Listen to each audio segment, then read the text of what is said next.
Med jutranjo sveto mašo v kapeli doma svete Marte je papež Frančišek spodbudil k skrbi za ranjene osebe, kakor je to storil dobri Samarijan in kakor je to storil sam Kristus, ki še vedno plačuje za nas. Papeževa homilija je slonila na današnjem evangeliju, v katerem Jezus pripoveduje ravno priliko o dobrem Samarijanu.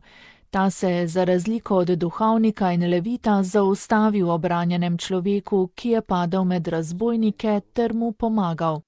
S priliko o dobrem Samarijanu Jezus odgovori učitelju postave, ki ga hoče skušati s vprašanjem, kaj naj stori, da doseže večno življenje.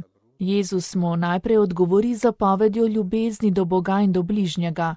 A učitelj postave, ki ni znal izstopiti iz majhne pasti, ki mu jo je nastavil Jezus, zastavi vprašanje, kdo je njegov bližnji.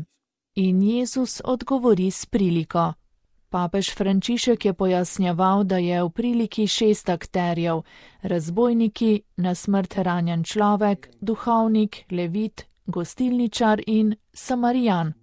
Kristus vedno odgovarja na višji ravni, v tem primeru zgodbo, ki pojasnjuje njegovo lastno skrivnost, torej Jezusovo skrivnost. Razbojniki so odšli srečni, saj so Samarijanu ukradli veliko dobrih stvari in jim ni bilo pomembno, kaj se bo zgodilo z njegovim življenjem. Duhovnik, ki bi moral biti božji človek, in levit, ki je bil blizu postavi, sta šla mimo ranjenega človeka, ki je bil skoraj na robu življenja. To je drža, ki je zelo običajna med nami, gledati nesrečo, videti nekaj slabega in iti mimo.